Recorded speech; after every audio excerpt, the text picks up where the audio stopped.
Scatti di un grande fatto storico, la visita ad Agrigento di un papa, di un pontefice speciale passato alla storia.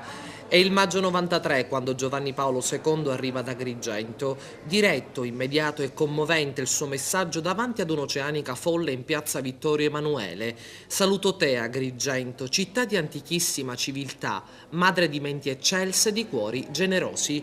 E 19 anni dopo Agrigento accoglie idealmente Giovanni Paolo II con una mostra fotografica di Angelo Pitrone, ospitata all'interno degli spazi culturali della chiesa di San Lorenzo. La mostra è un omaggio alla città, la mostra come la città ha reagito ad un evento di una portata storica determinante, come diciamo, i cittadini, come questi abitanti hanno ritrovato in qualche modo una fiducia e una fede che sembravano in qualche modo sopite.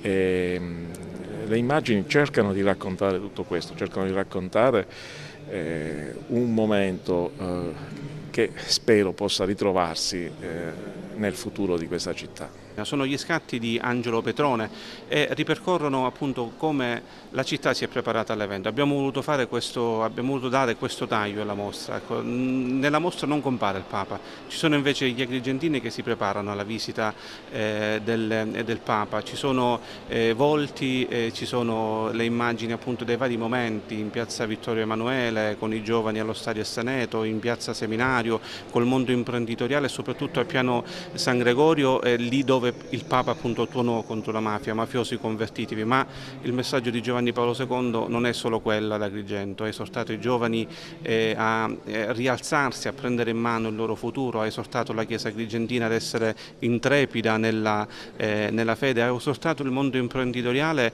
a osare di più, a mettere a frutto i talenti che il Signore ha loro dato. Quindi tanti messaggi raccolti anche in un catalogo per ricordare quell'evento di 19 anni fa.